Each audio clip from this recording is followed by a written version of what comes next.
India வல்லரசு ஆயிடுச்சு. Proof இதோ இப்போ சொல்கிறேன் பாருங்க. கேரளாவில் ஒரு கொலை முயற்சி நடந்திருக்கு. எப்படி நடந்திருக்குன்னா, கொரியர் கொடுக்க போகிற மாதிரி போயிட்டு அந்த வாங்க வராங்க இல்லையா, அவங்கள வந்து சுட ட்ரை பண்ணியிருக்காங்க. எட்ட நின்று சுட்டா சாக மாட்டாங்க அப்படின்னு தெரிஞ்சு அவங்கள கிட்ட கூப்பிட்டு சுட்டுருக்குறாங்க. அப்பயும் கையில் தான் சுட்டு வேஸ்ட் பண்ணிட்டாங்க. அந்த கொலை முயற்சி வந்து கொலை ஆகலை, முயற்சியாகவே போயிடுச்சு. அந்த முயற்சியில் அவங்க தோற்று போயிட்டாங்க. என்ன விஷயம்னா, இந்த லேடி இவங்க வந்து கொலை முயற்சி பண்ணவங்க, அந்த அட்டம்ப்ட் பண்ணவங்க வந்து ஒரு டாக்டரா. அவங்க வந்து இந்த கொலை பண்ண போனாங்க இல்லையா, அவங்களுடைய ஹஸ்பண்டு கூட ஒரு ஜிகு ரிலேஷனில் இருந்திருக்கிறாங்க. அந்த ஆள் என்ன கிறுக்கு பிடிச்சதோ தெரில, திடீர்னு இவங்கள விட்டுட்டு அவங்க பொண்டாட்டி கூட போயிட்டான்னா பார்த்துக்குங்களேன். அதனால் இந்த லேடிக்கு கோவம் வந்துருச்சு. உடனே எப்படியும் அவன் பொண்டாட்டியை தான் இதுக்கு காரணமாக இருக்கும், அவளை போட்டு தள்ளிடுவோன்ட்டு ஆன்லைனில் கன் ஆர்டர் பண்ணியிருக்காங்க. அது என்ன கன்னுன்னு நியூஸில் சொல்ல, ஆனால் ஆன்லைனில் ஆர்டர் பண்ணியிருக்கிறாங்க. அப்போ ஆன்லைனில் வரைக்கும் கன்னெல்லாம் வந்திருக்குங்கும் போது இந்தியா வல்லரசு தானே. சரி, இந்த கிறுக்கு மூதேவி பக்கத்தில் கொரியர் கொடுக்க போகிற மாதிரி பக்கத்தில் வந்து தானே சுட்டுச்சு. அப்படியாவது ஒழுங்காக சுட்டுச்சா? இதுக்கு தான் யூடியூப்பை பார்த்து சமையல் பண்ணுறவன், யூடியூப்பை பார்த்து துப்பாக்கி சுட கற்றுக்கிறவன் எல்லாம் இந்த லட்சணத்தில் தான் இருக்கானுங்க. என்ன பண்ணுறது, யூடியூப் வந்தாலும் வந்தது ஆப்ரேஷன் கொண்டு யூடியூப் பார்த்து பண்ணிகிட்டு இருக்கானுங்கன்னா, முதல்ல இந்த யூடியூப் ஓனருக்கு இதை பற்றி நம்ம பேசணும். சரி, ஓகே. என்ன பண்ணுறது, இந்தியா வல்லரசு ஆயிடுச்சு. இனிமேல் துப்பாக்கிலாம் வந்துடும். இது ஒன்று.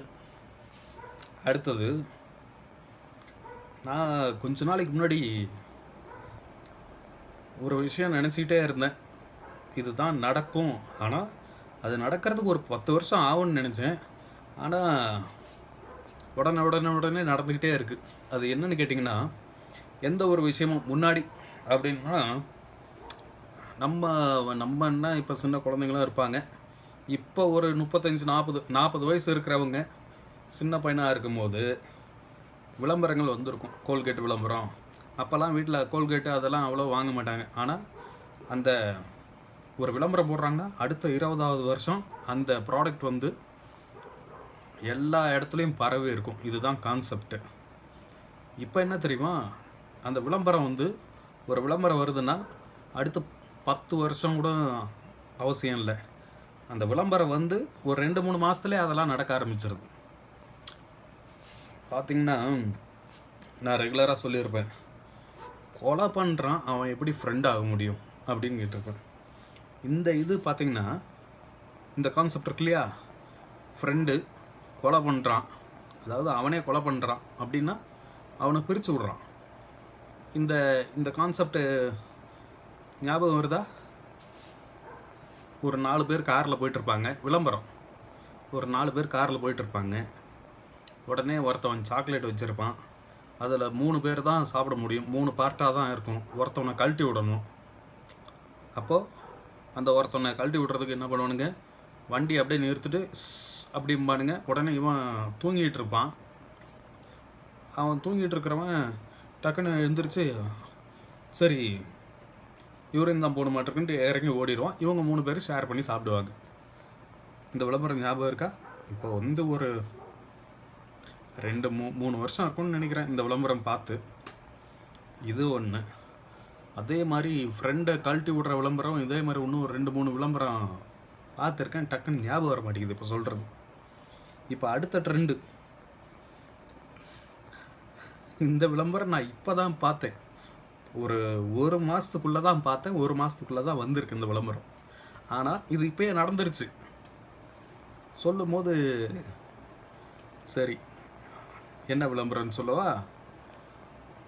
ஒரு வெள்ளை தாடி வச்ச ஒருத்தர் கூட புல்லட்டில் ஒரு பொண்ணு வந்து இறங்கும். அவங்க ஃப்ரெண்ட்ஸ், அந்த பொண்ணுடைய ஃப்ரெண்ட்ஸ்லாம் பார்த்துட்டு, உன்னுடைய அப்பா சூப்பராக பயங்கரமாக இருக்கிறாரு அப்படிம்பான் அந்த பசங்களும் பொண்ணுங்களும் ஃப்ரெண்ட்ஸு. உடனே இந்த பொண்ணு, அவர் என் அப்பா இல்லை பாய் அப்படின்னு வாயை திறக்கும். உடனே நான் சொன்னால் ஏதாவது தப்பாக நினச்சிக்குவாங்க, வயசானவர் அவரை போய் பாய் ஃப்ரெண்டுன்னு சொன்னால் தப்பாக நினச்சிக்குவாங்கன்ட்டு கம்முன்னு இருக்கும். அப்புறம் கிங்ஃபிஷர் சோடா அதை குடிச்சிட்டோன்னு அவர் என்னுடைய அப்பா கிடையாது, அவர் என்னுடைய பாய் ஃப்ரெண்ட் அப்படிங்கும். அதாவது இது ஒரு சின்ன ஒரு 20 வயசு பொண்ணு, அவர் வந்து ஒரு 50 வயசு ஆள், வெள்ளை தாடியெல்லாம் இருக்கும். அந்த விளம்பரம் இப்போ தான் பார்த்தேன். ஆனால் அதுக்குள்ளே அது நடந்துருச்சு. எங்கே நடந்துச்சுன்னு கேட்டிங்களா? சென்னையில் ஒரு மத போதகரான். அந்த ஆள் அவன் பொண்ணுடைய கிளாஸ்மேட்டு ஃப்ரெண்டு, அந்த ஆள் பொண்ணுடைய ஃப்ரெண்டு, அந்த பொண்ணையே கல்யாணம் பண்ணி குழந்தைங்க பத்துக்கு போகிறாரு. இப்போ தான் அந்த கேஸு கோர்ட்டுக்கு வந்திருக்கு. இப்படி நீங்கள் விளம்பரத்தில் கவனிங்க, விளம்பரம் எப்படி வருதோ அது அப்படியே ரியல் லைஃப்பில் அங்கங்கே நடக்க ஆரம்பிச்சிடும். ஸோ நீங்கள் விளம்பரத்தை பார்த்தாலே அடுத்தது என்ன நடக்கும் அப்படின்னு தெரிஞ்சிடும். இப்போ நீங்கள் இந்த தண்ணி பாட்டில் விளம்பரம் ஒன்று பார்த்துருக்கீங்களா? ஒட்டகம் போய் தண்ணி காசு கொடுத்து வாங்கி குடிக்குமே, அந்த நிலைமை இப்போ மிருகங்களுக்கு வந்துடும். ஏன்னா இப்போ பார்த்தா மிருகங்கள்லாம் முன்னாடி ஒரு வீடியோவில் சொல்லியிருப்பேன், இப்போல்லாம் நாய் பூனை இதுங்க தான் குடும்ப தலைவராகவே இருக்குது. ஏன்னா அதுங்க தான் சம்பாதிக்குது. அதுங்க வீடியோ போட்டு தான் யூடியூப்பில் வருமானமே வருது பல குடும்பங்களுக்கு. நாய் வண்டி ஓட்டுது, நாய் வந்து ஒரு கடை வச்சு வேலை பார்க்குது, நாய் போய் கார் ஓட்டுது, இப்படி பல வேலைகள் நாய் செஞ்சுக்கிட்டு இருக்கு.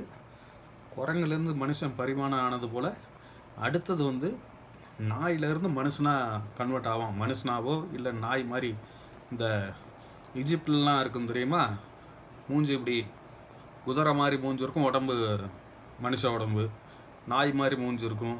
அந்த மாதிரி அடுத்த பரிணாம வளர்ச்சி அப்படி தான் இருக்கும்னு நினைக்கிறேன். என்ன நடக்க போதோ தெரியல. சரி, கேரளா வயநாடு நிலச்சரிவு ஏற்கனவே ஒரு வீடியோ போடலை, வீடியோ எடுத்து வச்சுருக்கேன். அதுலேயும் தான் சொல்லியிருப்பேன். இது என்னென்னா, இயற்கையாக ஒரு மலைங்கிறது என்ன, கல்லே உடஞ்சி மண்ணாக சரிவாகுதுன்னா அப்போ அந்த நிலைமைக்கு ஆளாக்குனது யார்? கல்லெல்லாம் சத்து இழந்து போயிடுச்சா? அது எப்படி சத்து இழந்தது? ஒரு கல் வந்து எப்படி வந்து ஒரு தண்ணி, மழை தண்ணி அதிகமாக வருதுங்கிறதுனால கல் உடஞ்சி பேர்ந்துட்டு அப்போ அந்த அதிகமான மழை எப்படி வருது? இப்போ தான் அதிகமான மழை வருதுன்னு நினச்சிட்ருக்கீங்களா? ஒரே அளவு தான் வந்துட்டு இருக்கு ஆதி காலத்துல இருந்து. அதாவது சூரியன் உதிக்குது சூரியன் மறையுது அப்படிங்கிறாங்களே, அதுவே போய் தானே. நல்லா யோசிச்சு பாருங்க. சூரியன் அப்படியே வருதா? பூமி சுற்றுது, சூரியன் ஒரே இடத்துல தான் இருக்குது, சூரியன் அங்கேயே தான் இருக்குது. பூமி சுற்றும் போது அந்த சூரியன் தெரியுது மறையுது, அவ்வளோதான். இது சூரியன் உதிக்குது மறையுதுன்னா அது என்னமோ உதிக்கிற மாதிரி, அதுவே வந்து இப்படி வர மாதிரி. பூமி தான் சுற்றுது. அந்த மாதிரி மழை அளவு எப்பயுமே தான் இருக்குது. அதே தான் இன்னொரு எக்ஸாம்பிளையும் சொல்லிடுறேன். வெயில் அதிகமாக அடிக்குது. வெயில் அதிகமாக அடிக்குதா? எப்படி திடீர்னு சூரியன் வந்து அப்படியே வால்யூமை கூட்டி வச்சுக்குதா? சூரியன் எப்பயுமே ஒரே மாதிரி தான் எரிஞ்சுக்கிட்டே இருக்குது. அதோடைய ஒளிங்கிறது ஒரே மாதிரி தான் வந்துக்கிட்டே இருக்குது. ஊருக்குள்ளே எங்கேயும் மரம் காடு எதுவுமே இல்லாததுனால அந்த வெப்பம் வந்து அதிகமாக தெரியுது. ஏற்கனவே மரம் காடுன்னு ஏகப்பட்டது இருந்தது. அதனால் அந்த காற்று, அந்த மரத்தோடைய காற்று நிழல் பெரிய பெரிய மரமாக இருந்ததுனால அந்த இப்போ அமேசான் காடெல்லாம் ஏகப்பட்டது இருந்தது. அமேசான் காடு உலகத்தில் முக்கால்வாசி அளவுக்கு கொஞ்சம் டெம்பரேச்சர் மெயின்டைன் பண்ணுது அமேசான் காடுகள். இப்போது அந்த அமேசான் காடு அது எப்படின்னு கேட்குறீங்களா? இப்போ எப்படி சொல்கிறது உங்களுக்கு? இன்னும் சொல்ல போனால் அதிலேருந்து அந்த காடுகள்லேருந்து வந்த குளிர்ச்சியான காற்று எல்லா பக்கமும் பரவி அந்த சூடை தணித்து அப்படி போயிட்டு இருந்தது. புரியுதா? ஆனால் இப்போ அமேசான் காடே கிடையாது, எல்லாத்தையுமே அழிச்சிட்டாங்க. இப்போது வெயில் அதிகமாகிடுச்சு. உங்கள் ஊரில் மரம் இருக்கா? எந்த ஊரில் தான் மரம் இருக்குது? இப்போ ஒரு உதாரணமாக எடுத்துக்கோங்க. நீங்கள் எந்த ஊரில் வேணால் இருப்பீங்க, ஆனால் ஒரு டைமாவது சென்னை போயிட்டு வந்திருப்பீங்க. இந்த ரோடை எடுத்துக்கோங்களேன், சென்னை போகிற உங்கள் ஊரில் இருந்து சென்னை போகிற ரோடு எடுத்துக்கோங்க. இப்போ சின்ன பசங்களை விட்டுருங்க, நான் சொல்கிறது ஒரு 35 வயசு மேலே அந்த ரேஞ்சில் இருக்கிறவங்களுக்கு எப்படி இருந்தது? ஒரு 10-12 வருஷத்துக்கு முன்னாடி எப்படி இருந்தது ரோடு? நீங்கள் பைக்கில் போனாலும் சரி, காரில் போனாலும் சரி, பஸ்ஸில் போனாலும் சரி, நிழல் வந்துக்கிட்டே இருக்கும். நீங்கள் உங்கள் ஊர்லேருந்து சென்னை போகிறதுக்குள்ளே நிழலாக வந்துக்கிட்டே இருக்கும். எங்கே வேணால் நிறுத்தி கொஞ்ச நேரம் ஒரு சாப்பிட்டு லஞ்ச் எடுத்துகிட்டு வந்து சாப்பிட்டு போகலாம், அந்த அளவுக்கு இருந்தது. தண்ணி குடிச்சிட்டு போகலாம். இப்போ ஏதாவது ஒரு இடத்துல நிறுத்த முடியுமா உங்களால் வண்டியை? நிறுத்தவே முடியாது. மரமே கிடையாது. பெரிய ரோடு போட்டிருக்காங்க, ரோடுக்கு சைடில் இது வச்சுருக்காங்க, பேரிகேட்ஸ்லாம் வச்சுருக்காங்க. நீங்கள் நிறுத்த கூட முடியாது. வெய்ய காலத்தில் அவ்வளோ வெயில் அடிக்கும். தார் ரோட்டுக்கு அதுக்கும் பட்டையை கலப்பும். சரி, இப்போ இந்த விஷயத்துக்கு வருவோம். சூரியன் அப்படியே வெயில் அதிகமாகிட்டே இருக்கா? கிடையாது. மரம்லாம் இல்லாதனால வெயில் தாக்கம் அதிகமாக தெரியுது நமக்கு, அவ்வளோதான். அது மாதிரி தான் மழை எப்பயுமே ஒரே மாதிரி தான் பெஞ்சிக்கிட்டே இருக்குது. வருஷம் போன வருஷம் என்ன சொன்னாங்க? வரலாறு காணாத மழைன்னு சொன்னாங்களா? அதுக்கு முன்னாடி ஒரு வரலாறு காணாத மழைன்னு சொல்லியிருப்பாங்களா? இப்போ மறுபடியும் வரலாறு காணாத மழைன்னு சொல்கிறாங்களா? அடுத்த வருஷமும் இதான் சொல்லுவாங்க. ஏன் தெரியுமா? வருஷம் நமக்கு அந்த மழையோட அளவு அதிகமாக தெரியும். எப்படி தெரியும் அப்படின்னு கேட்குறீங்களா? மழையோடைய அளவு ஒன்று தான். இப்போ ஒரு 100 லிட்டர்னு வச்சுக்கோங்க, ஒரு எக்ஸாம்பிள் வச்சுக்கோங்க. ஒரு 100 லிட்டர் மழை பெய்யுது. 100 லிட்டர் கணக்காகவே வச்சுக்கோங்க. கீழே ஒரு 5 மரம் இருக்குது பூமியில். இந்த 100 லிட்டர் மழை இப்படி வர்றது, இந்த 5 மரம் இருக்குது இல்லையா, அந்த 5 மரம் நிலத்தில் தண்ணியை தாங்கி பிடிச்சி வச்சுக்கும். அப்போ அந்த 100 லிட்டரில் இருந்து அந்த தண்ணியை பிடிச்சி வச்சுக்கிறதுனால அது வெள்ளமாக எங்கேயும் போகாது. புரியுதா? முன்னாடி எப்படி இருந்ததுன்னா எல்லாம் மண்ணாக இருந்தது. அதனால் அந்த தண்ணி மண், குளம், குட்டை, அப்படி மண்ணுன்னா குளம், குட்டை அதெல்லாம் சொல்கிறேன், அதெல்லாம் இருந்தது. அக்கம் பக்கத்தில் இருந்த மரம்லாம் அந்த தண்ணியை பிடிச்சி, காடில் புல்வெளிகள் தண்ணியை பிடிச்சி வச்சுக்குது. இப்போ என்ன ஆயிடுச்சு? எல்லா ஊரும், கிராமமாவது சிட்டியாவது, எல்லா இடமும் சிமெண்ட் தர, ரோடு, தார் ரோடு, இப்படி தான் இருக்குது. பில்டிங்ஸு முன்னாடி எப்படி இருந்துச்சு? பில்டிங் கம்மியாக தான் இருந்துச்சு, இப்போ அதிகமாகிடுச்சு பில்டிங். அப்போது எந்த இடமும் தண்ணி உள்ளே போகிறதுக்கான இடமே இல்லை, பூமிக்குள்ளே போகிறதுக்கான இடமே இல்லை. தண்ணி உருண்டு ஓடுறதுக்கு தான் இடம் இருக்குது. இடம் இருந்தால் அப்படியே சுற்றிக்கிட்டு இருக்க வேண்டியதுதான். தண்ணி வேப்பர் ஆகிற வரைக்கும் ஆவியாகணும், அவ்வளோதான். மற்றபடி பூமியில் உடனேலாம் இறங்காது. முன்னாடி மண்ணாக இருந்தது, உடனே இறங்குச்சு, மரங்கள்லாம் தண்ணி குடிச்சுது, வளர்ந்துச்சு. இப்போ அந்த தண்ணியை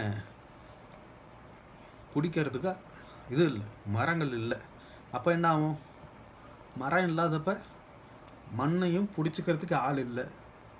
அப்போது மண் அடிச்சுட்டு போகும், வெள்ளமாக இருக்கும், அடிச்சுட்டு போகும். இதில் என்ன ஒரு கொடுமையான விஷயம் தெரியுமா? வயநாடு மாதிரி மற்ற மலைச்சரிவுகள், மலை இருக்கிற இடம்லாம் இப்படி தான் ஆகும். மலை சரிவில் தான் ஊர் அழியும். இப்போ கோயம்புத்தூர்லாம் எடுத்துக்கிட்டிங்க, கோயம்புத்தூர், ஈரோடெலாம் எப்படி பாதிக்கப்படும்னா, 12 வருஷத்துக்கு முன்னாடியே சொல்லிட்டாங்க கோயம்புத்தூர், ஈரோடெலாம் நிலநடுக்கம் வர்றதுக்கான வாய்ப்பு இருக்குன்ட்டு. இப்போ வரைக்கும் ஒரு 12 வருஷம் அப்படியே தாக்கு பிடிச்சி ஓடிக்கிட்டு இருக்கு. எப்போ நிலநடுக்கம்னு வரும்னு தெரியாது. சுனாமியில் இப்போ கடல் ஓரம்னு வச்சுக்கோங்களேன், சுனாமி வருது, இல்லை ஒரு வெள்ளம் வருது, ஆறு வெள்ளம் அப்படின்னா அந்த சாவு எவ்வளோ பரவாயில்ல. எப்படின்னு கேட்குறீங்களா? தண்ணிக்குள்ளே முங்குறாங்க. தண்ணி உள்ளே அப்படியே லிக்விட் ஃபார்மில் போகிறதுக்கு கஷ்டம் இருக்காதுன்னா, மூச்சு ஒரு கட்டத்தில் மூச்சு நம்ம விட்டுருவோம் இல்லையா? அப்படி விட்டோடனே அந்த தண்ணி உள்ளே சல்லுன்னு ஏறி மூச்சை நிறுத்திடும். அது ஒரு 10 நிமிஷம் 10 நிமிஷம் கூட ஆகாது, ஒரு 5 நிமிஷம் உள்ளே போச்சுன்னா நமக்கு அன்கான்ஷியஸ் ஆகிடும், அப்படியே மூச்சு நின்றும் செத்து போடுவாங்க. ஆனால் இது நிலச்சரிவு கொடுமை. எப்படி கொடுமைன்னா, இது வந்து மழை மண்ணும் இருக்கும், தண்ணியும் இருக்கும், ஒரு மாதிரி நொரன்ட்டு மூக்கெல்லாம் உள்ள அப்படியே போச்சுன்னு வச்சுக்கோங்க, கொஞ்சமாக சாவிங்க. ரொம்ப கொடூரமாக இருக்கும். அதை விட நிலநடுக்கத்தில் உள்ளே போயிட்டாங்கன்னு வச்சுக்கோங்க, வெறும் மண்ணு தான். நிலச்சரிவே பரவாயில்லன்னு தோணும். அதாவது அதுலேயாவது கொஞ்சம் தண்ணி இருக்கும், சாகும் போதாவது லைட்டாக தண்ணி தாக்காததுக்கு நாக்க நினைக்கிற மாதிரி இருக்கும். ஆனால் நிலநடுக்கத்தில் உள்ளே போயிட்டாங்கன்னா ஃபுல்லாக மண்ணாக இருக்கும்,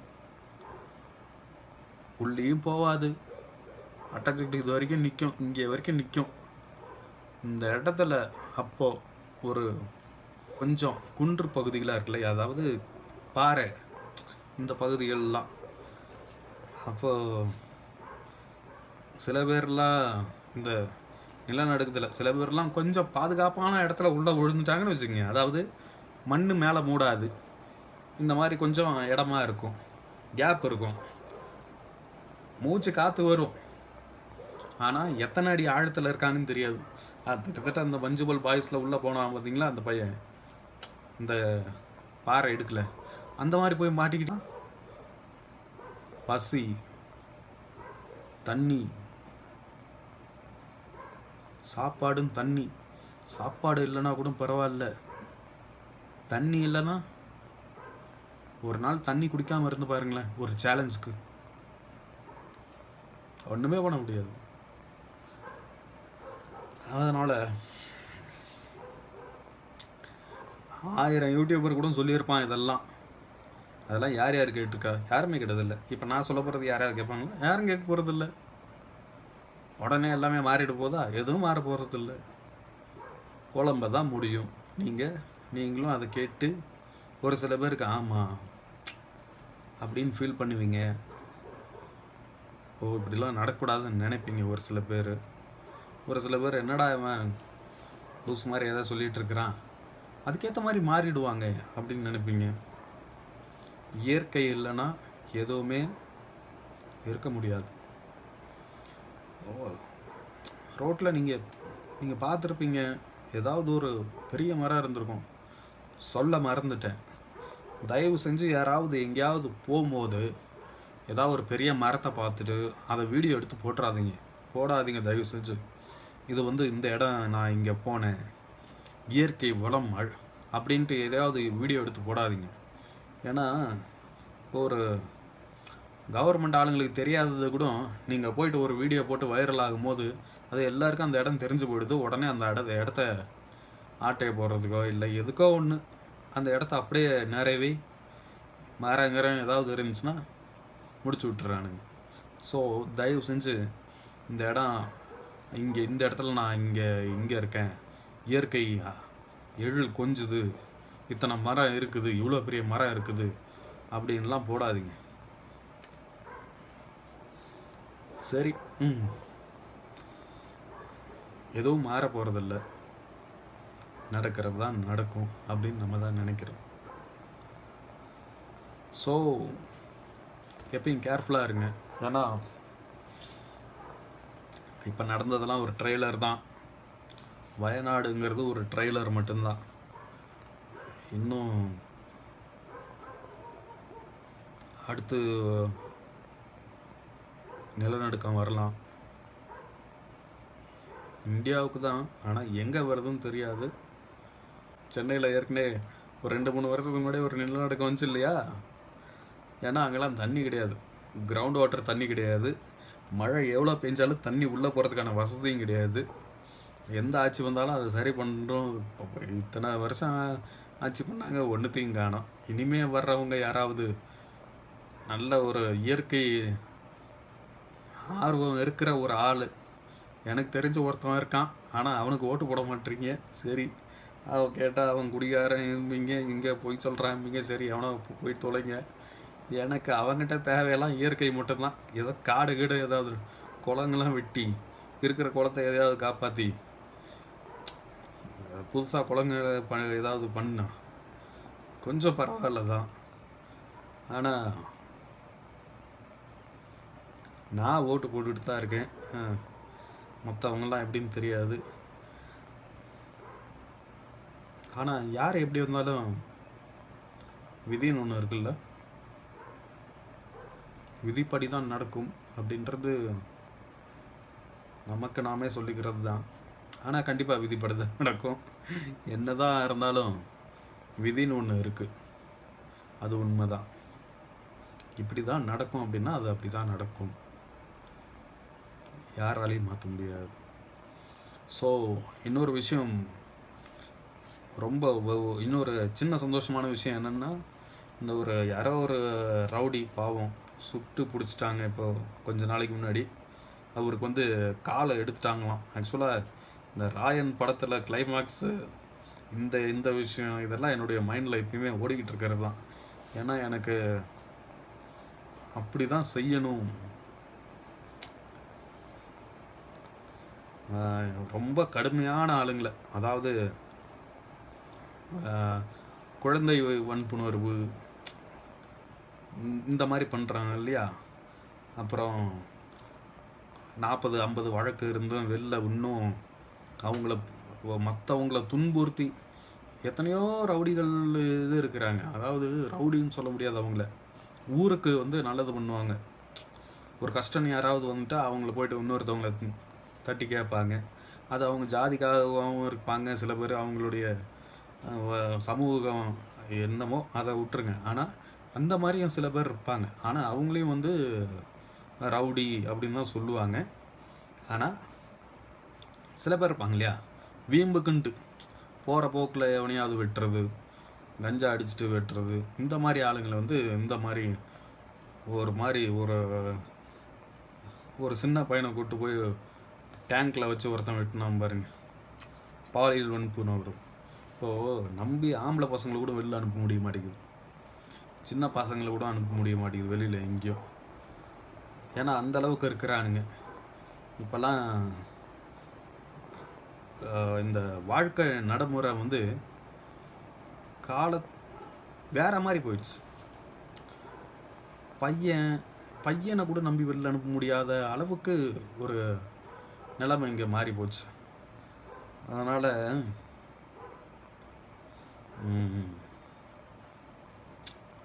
தண்டனைகள் வந்து இந்த மாதிரி தான் இருக்கணும். அதாவது ராயன் படம் கிளைமேக்ஸில் வில்லனுக்கு ஒரு இது கொடுப்பாங்க இல்லையா, அதுவும் இப்போ இந்த ரவுடி அவர் பாவம் காலில் சுட்டுட்டாங்க இல்லையா, சுட்டவுடனே காலை இப்போ எடுக்க வேண்டியதாக போயிடுச்சு அவருக்கு. அதனால் இது ஒரு கால். நான் சொல்கிறது வந்து தண்டனை எப்படின்னா,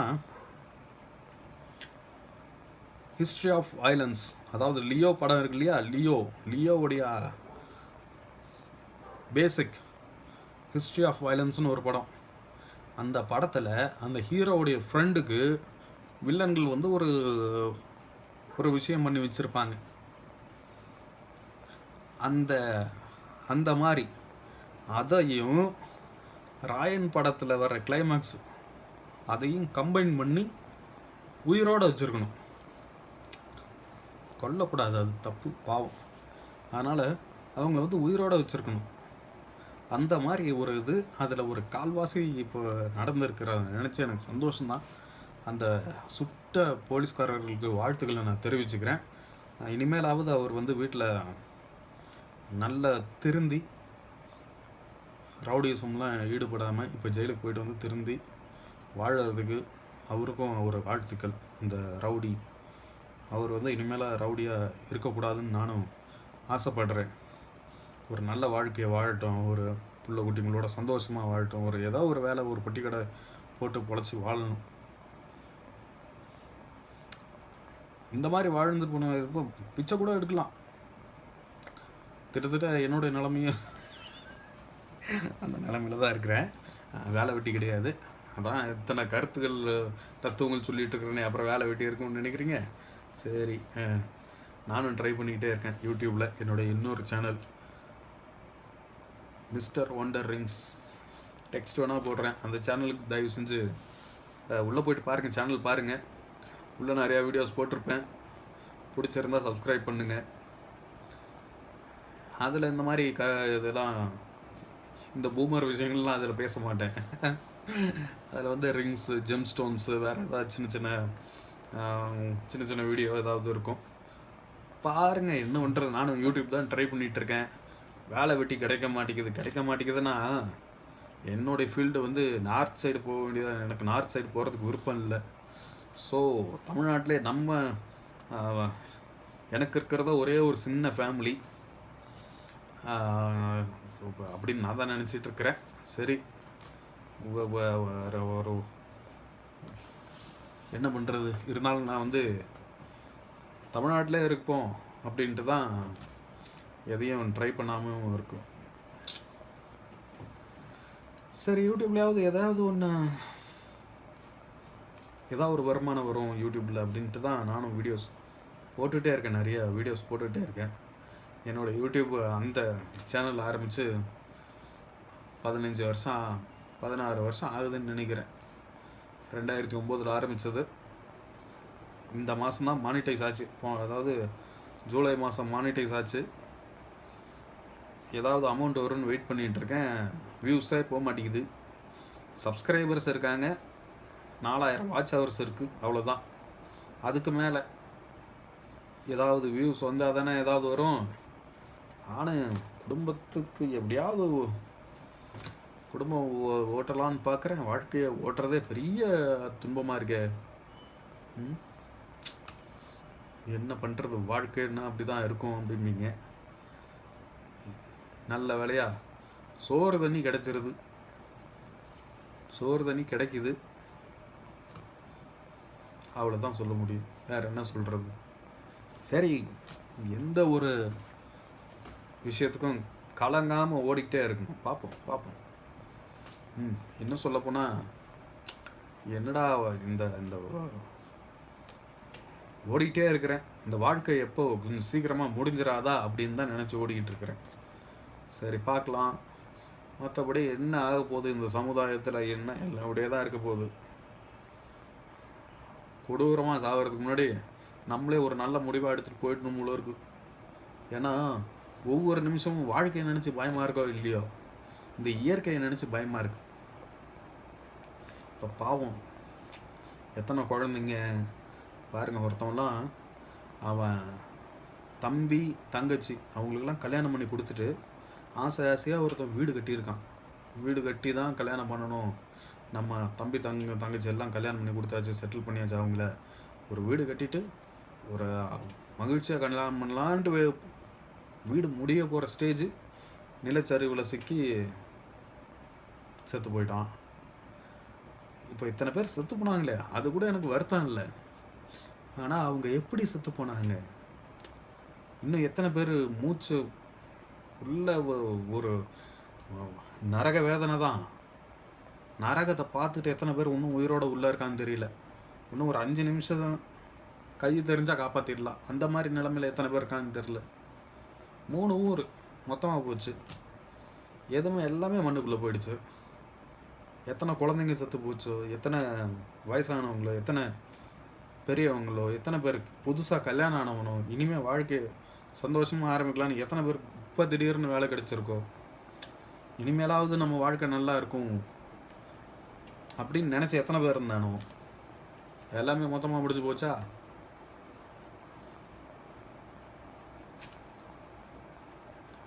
அவன் செத்ததை பற்றி எனக்கு வருத்தமே கிடையாது. இதெல்லாம் நடக்கும்னு எனக்கு தெரியும். ஏன்னா அந்த சேனலில் கூட வீடியோஸ் இருக்கலாம். கேரளா முன்ன மாதிரி இல்லை. நம்ம தான் பேசிகிட்டு இருக்கோம் கேரளா வந்து கடவுளின் தேசம், மரம் காடு எல்லாமே அப்படியே இருக்குண்டு. அப்படிலாம் ஒன்றும் கிடையாது. நீங்கள் போயிட்டு பாருங்கள், ஏதாவது ஒரு இன்டீரியர் கிராமம் தான் ஏதாவது மரம் காடு மாதிரி இருக்குமே தவிர, வெளியில் இந்த சிட்டி எல்லாமே பெரிய பெரிய ரோடு தான். அவனுங்களும் நீங்கள் அந்த சேனலில் போய்ட்டு பாருங்கள். கேரளா ஒரு டைம் குருவாயூர் போயிட்டு வந்தேன்.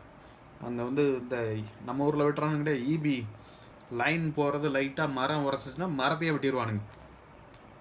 அதே மாதிரி தான் கேரளாலையும் பண்ணிகிட்ருக்கானுங்க.